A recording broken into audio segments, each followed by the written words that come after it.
Welcome back to Hemp Foundation Talks. This is part 2 of our 3-part series with Clayton Turner. If you haven't checked out part 1, I highly recommend it, and we'll leave the link in the description below. To give you a brief summary, in part 1, we learned more about Clayton and his journey into the hemp space, as well as unpacked his brilliant cannabis extraction method that is not only organic, but delivers targeted super responses to bring the user maximum benefits according to their needs. Don't want to miss that.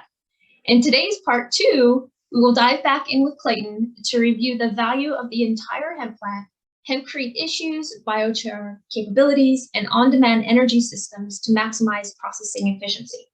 Then don't forget to come back for part 3, where we cover even more hemp batteries, waste of CBD product processing, cryptocurrency for carbon tracking, and hemp bioplastics. That's really amazing. And I think that kind of segues to, I just want to segue into the next thing that you've been doing with the plant and taking that knowledge of extraction and then like you said before, the energy that we can use and how can we utilize more of a broader spectrum of this plant. So share with me kind of the next steps of what you're doing in that area. Yeah, so the first step was we really thought, I was very innately for a long time in the CBD market.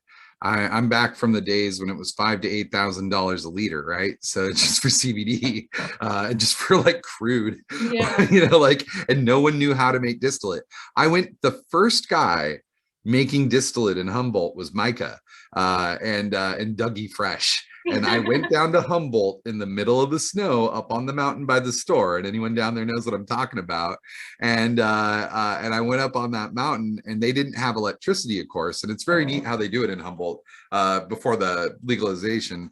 They had rings of property on these mountains so that you had to go through one person's property to get to the next property, to get to the next property, and then you can get to the person because they own the road and everything, and they section off the property to do that. So when the cops are coming, each person says, "Provide your warrant, give me everything I don't think so. Let me call my lawyer." So there's a stall. So they have to come in by helicopter, but there's nowhere to land because it's all uneven. There's just, you got to take time to get through the mountain on these old dirt roads, and they're all caged and fenced, and you have to go get the guy, and you can't clip it or kick it down. So it's like there's this whole long period of time. So we go through all these different properties. We get up there, we're in this shed, we're making it.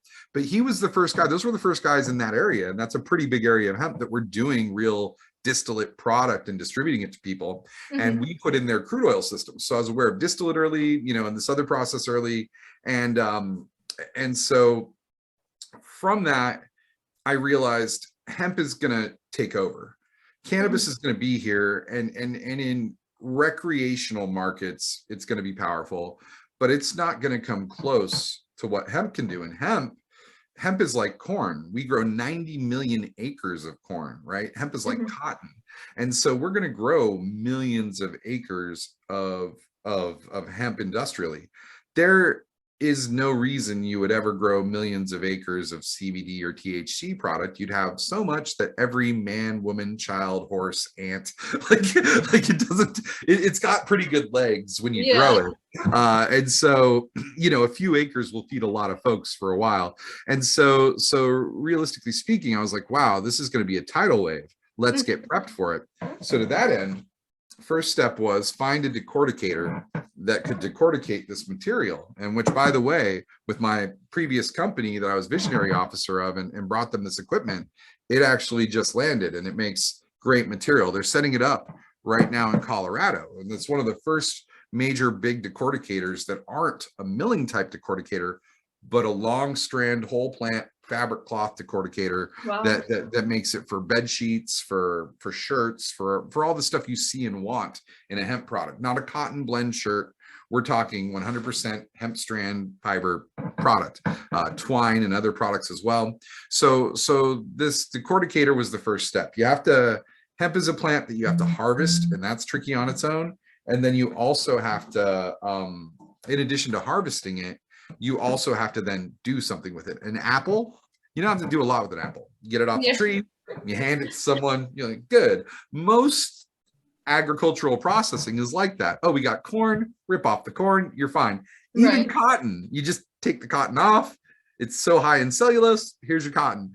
Not a lot of plants need a whole lot of work afterwards to get them to whatever, unless they're like grains and other products. So for this, we said, well, let's get this in first. Let's get that going. And then what do we do with it after? And everyone's running around going, we're going to do hempcrete and we're going to do animal bedding. We're going to do these other things. And I thought, that's not the future that hemp promised me from Henry Ford. That's not the thing that's great. You're feeding chickens. I'm amazing because we're going to sequester carbon doing it. And I don't want to say that any of that isn't important. It is ultra important. And I respect every farmer who does it.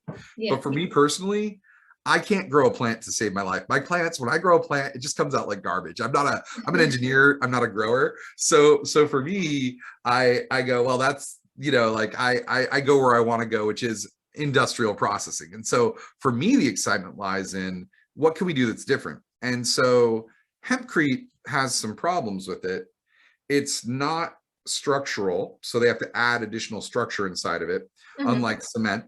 And it takes a lot of CO2 to cure it, which is hard to scale. And then you have to make a whole bunch of CO2 or have an offtake from someone who's doing it, which could be good.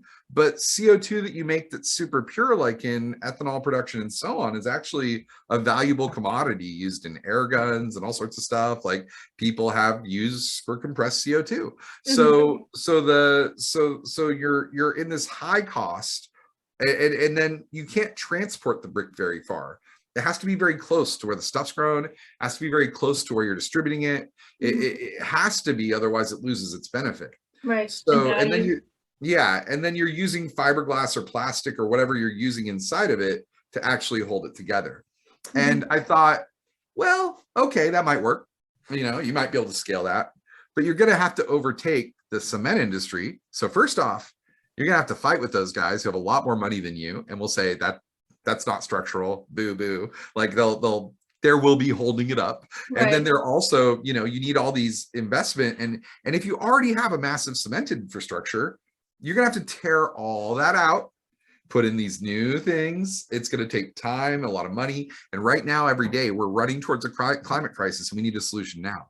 So I thought, well, even if you captured 10% of the market, which would be an amazing coup for hempcrete. If hempcrete was 10% of everything, that everyone would be just dancing around being like, we won. Like, because it'd be like, it's a multi-billion-dollar industry.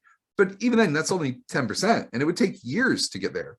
So for me, I was like, well, what can we structurally do that will make a more structural concrete and use the existing infrastructure? Because if I could, if it's a hard sell and I'm a boutique industry and I'm trying to sell these bricks or the cement or whatever, and getting people to use it, and you can't just dump this, by the way, into cement, and you can't powder this necessarily and get structural cement. That's called chipcrete. Hemp's not anything new in that regard. They've done this with wood for years. It's a non-structural concrete. You can use it for like sidewalk or something. It's got chips of wood in it. It's not as strong if you put it in a building. You can't make multi-floor buildings. That's why a lot of hempcrete buildings aren't multi-floor. Some of them are, but they do those reinforcement. So for us, we said, well, let's do this. We have all that plant waste I mentioned earlier. We want to generate that heat and get energy. So why don't we carbonize the plant? So the first stage would be biochar, which has a bunch of its own uses and a lot of value towards, it can increase crop growth when you put it in the soil by 5 to 10% for most crops, except carrots for some reason. And it's able to hold more water in the soil, and it creates bioavailability for the actual living soil of the plant, the mycorrhizae. They live inside the little microtubes of the carbon. So if you zoom in on this, or you Google, biochar and and you look at magnified, it just looks like a bunch of little straws clumped together with a little shell around it. So that is kind of like how our muscles are structured. Yeah, exactly. And then that absorbs in those nanotubes. It absorbs all these nutrients and water, and it gives a little home for microbes to go into, that they're not just between a couple of rocks. They love it. So can those also be used then for construction also? Yeah, well, so here's the thing. When you have this kind of material, it's not ideal for construction purposes. However, when you do a high heat process and you capture the emissions. So first off, I want to mention a couple things about biochar. So there's two different methods. There's slow pyrolysis and fast pyrolysis. And everyone right now, I just had a whole thing on this on LinkedIn the other day. Everyone right now is saying that, oh, well, you want slow pyrolysis, there's more nutrients and so on in it. What they don't tell you is something called PAHs, PAH. These are very dangerous cancer-causing agents. You have to wash your biochar before you do that when you do slow pyrolysis. And the problem with that is you're also, by the way, slow pyrolysis is essentially a burn barrel with another burn barrel inside of it and a just tube on the top. And then they burn the stuff down below, and the smoke that comes off has so much methane in it, it's called syngas, that they light the top of it. It has a fire, and they just burn it into the atmosphere. So that releases a toxin called PM 2.5 that Harvard believes is responsible for a quarter of the deaths that occur. Wow. Yeah, So we certainly don't want to go that route. I mean, that and Big Wood, the same guys that made hemp illegal, they're out there saying, well, you don't want to use hemp for this. It's got too much silica, which I'll get into. But they create these PAHs, which if you put them in the ground, can actually give people cancer from eating vegetables. So you have to wash it. But now you've washed it. And then where does that water go with all those chemicals in it? Right. To the ocean and the river. So now you're releasing all these, no matter what you do, sure, you didn't put it in the food, but where did you put those PAHs? So this whole process is a dirty old school wood and petrol process. And so the material you make is also called amorphous carbon when you run it under Raman spectrometry, which is non-structural carbon black. So, not carbon black, non-structural carbon, which is why our system actually captures the gases, runs under a higher pressure and heat, much higher heat. You might run pyrolysis as low as 250 to 300 degrees Celsius. We're going to be running at 1400 degrees Fahrenheit when we operate these units at least. So when you're doing so how is that an energy use as well? Oh, it's amazing because the power to do that is burning the plant. You have a big rotary drum unit and you use 10%. Think of it this way, a wood stove. You have a wood stove, and to get your wood stove going, that's all the energy you needed. You light the paper and then it grows. So what we do is it's a very well insulated container, and we control the atmosphere to increase the pressure. And by controlling that atmosphere and controlling the oxygen, then what we're able to do is we light the fire with the 10%, and then it starts generating the energy. But remember, I mentioned that stuff called syngas. So here's the actual real fun of it. Because our systems are emission free, unlike slow pyrolysis, we capture and cool all the gas that comes off. That's that flammable gas. It's called syngas. So after the first time you run pyrolysis with fast pyrolysis in the right system, then you will capture all of the syngas you need to restart your process every time. In fact, you'll have so much syngas that you end up with a surplus of 12%. And whenever the system needs a little more heat, it just injects a little of its own gas. So it's a feedback loop. Yeah, it's a closed loop generator. It creates a surplus because there's a lot of these gases in the plant. That's why when you bury them, they off gas into the atmosphere. So this is how we extract all of that from the plant. Now, while that's occurring, we're generating 1400 degrees. That's a lot. That's a lot of energy. They run trains. They ran trains off of coal they put inside of a thing and just burned it. We're at 1400 degrees. So for us, that's a lot of energy to run additional processes. And there's different types of thermoelectric energy systems like nuclear power. And you could look at a nuclear submarine or a nuclear plant. They don't generate like electricity from nowhere. They generate heat, and that heat is converted via an engine into electricity that is then provided. And we have a great thermoelectric engine in our stack that uses a molten material that we can actually put graphite in to make graphene as a side effect of energy storage. And this molten material will store energy for a day on end, so that we have on-demand energy whenever we want to run the engines, and we can actually store the energy in this material. And when we exit the material, when it gets enough graphite in it that's turned into graphene, we just wash the material off, separate the graphene, dry the material, and now we put that back in. So we don't need to use water is the only byproduct of processing graphene for us. And that's exciting because you make graphene. The thing you need is that high temperature crystalline non-amorphous carbon called carbon black, which is a crystalline structural carbon that we also make conductive.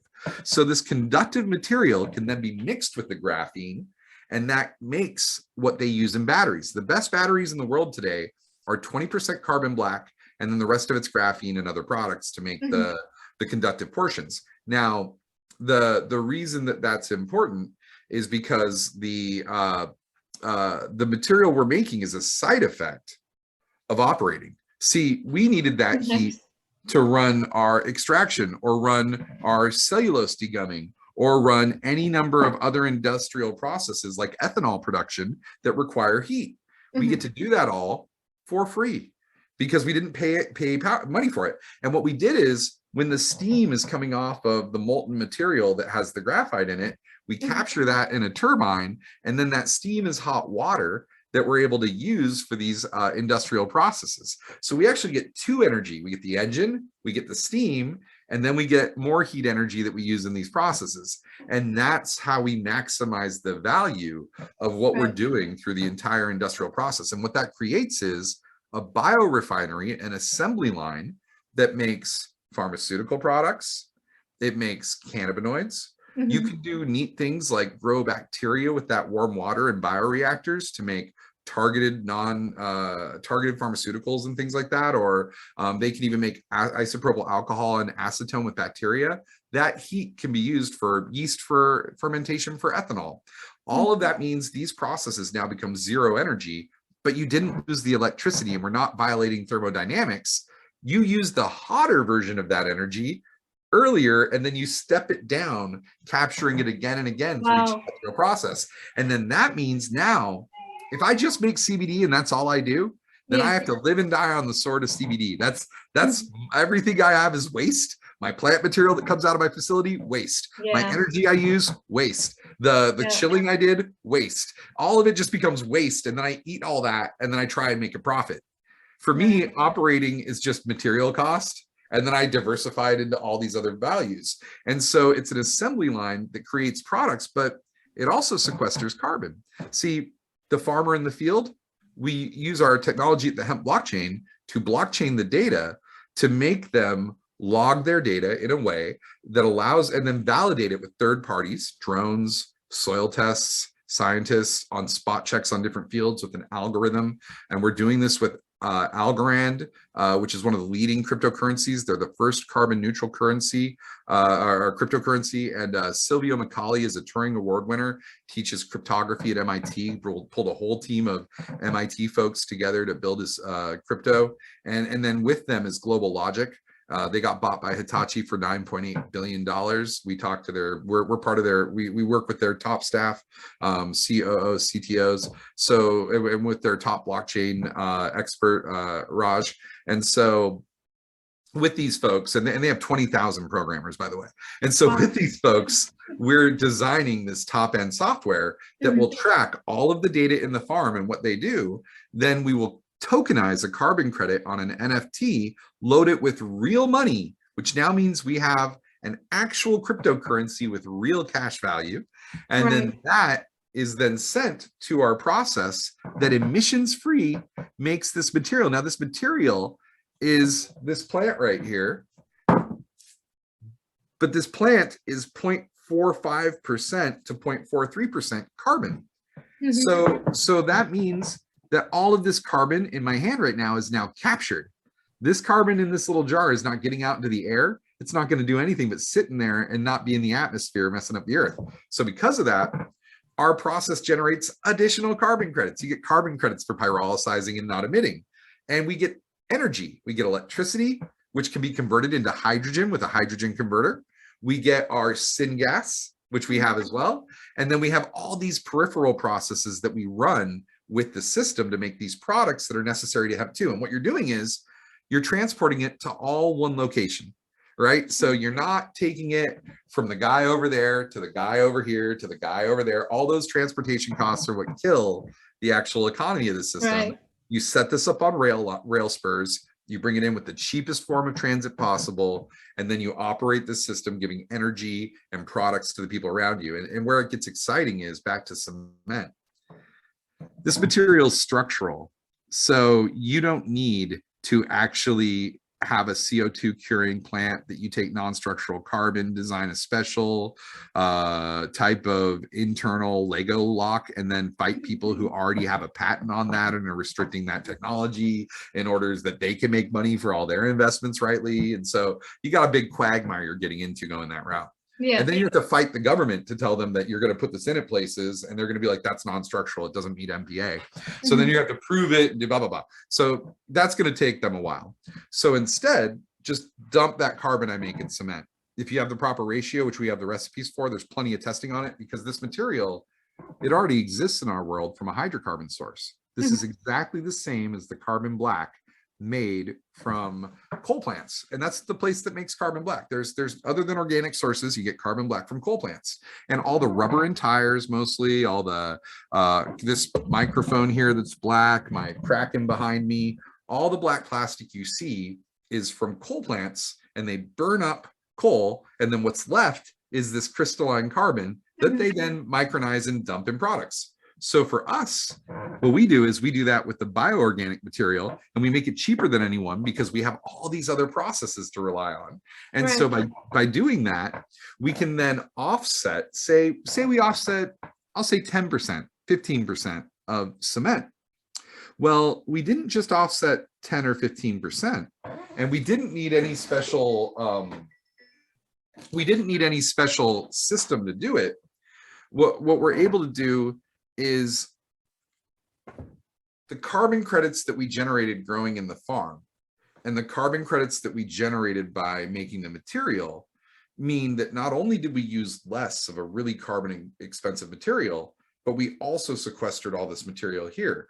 And when you take this, you can look at the pyramids, they've been standing for a while. If you go to your asphalt or your road, that asphalt is all carbon black from coal and fly ash, and that's going away. We're getting rid of it. So how are you going to get more roads? You're going to import it from China. So now you've just added to the carbon cost of all of this. So with that, we actually get to double the carbon value because we sequestered carbon in the making of the product over the other use product. And then what we did is we also offset the use of this material, like say this drywall right here. So because of that, we can look at the amount saved and the carbon credits generated as, 10 to 20% reduction of the cement material. Now, I would say this, working with cement to get incremental changes that will make maximum impact is probably for the best. Working with these groups that already have the funding and infrastructure to give them products that can meet their needs and move faster. Because again, to do this all with hempcrete, a non-structural material that you need to reinforce with other materials that cost carbon, that you can't transport very well, this you can just do anywhere. You can just like you were saying earlier, instead of destroying the infrastructure that there is right now, we can supply something that can change the percentage and make it better, a little bit better for our planet, while we're also helping the farmers to grow more. Right, which helps accelerate this whole process and create the industry so that the next guy, he can come up with the 100% solution. I'm not smart enough. I got this one. I have all this energy I'm generating, these other things. But it's like the in between, and everything has to have its process, right? And and so instead of trying to destroy something, we can work with it, right? And destroying that infrastructure would take a lot of carbon. You'd have to take out all that machinery. You have to build new machinery. You have to build new buildings. That's a lot of construction. Like no one works that into their equation. It becomes ridiculous. Cement's so big. It's been there for so long. And by the way, I live right by the home of cement. Portland's right down the street. Portland cement is from Portland. that's where it comes from. So like it's that whole process can just, and by the way, drywall and gypsum and all that, same thing. Like, funny enough, this right here, this is gypsum and drywall. This is actually a fertilizer. If you make hemp paper on this and paint it with a limestone graphene paint or a limestone carbon paint, then literally your walls are non-toxic. They actually, carbon absorbs a lot of stuff. And so you actually can have break down your wall, crush it up. You're helping to almost soak in the toxins. So Mhm. even if it's with it, like the Yeah, drywall. they're trapped. Yeah. Yeah. So in the sink. What about the last- paint? Because the paint is the most toxic too. Not if you use our system. Not so you can make a paint that's it's called graphene stone, but you can do it with carbon too. Mhm. And that's there are non-toxic paints out there. There's milk-based paints and other Right. paints. And these paints are fine. And when you look at the other component of drywall, 10% of it's paper. You got the paper on the that could be hemp paper. So we can green 20 to 30% of drywall. Plastic. Thank you for listening to Hemp Foundation Talks. Hemp Foundation is a nonprofit social enterprise on a mission to provide solutions for our current ecological crisis. Hemp Foundation and their brand Uki has created a value chain from village farms to the marketplace, utilizing the many benefits of hemp to overcome deforestation, fight plastic pollution, and support regenerative practices to heal our earth. The foundation supports over 250 small village farmers in the Indian Himalayan region.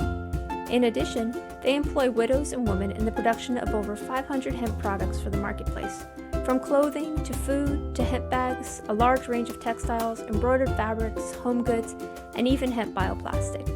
To learn more, visit hempfoundation.net.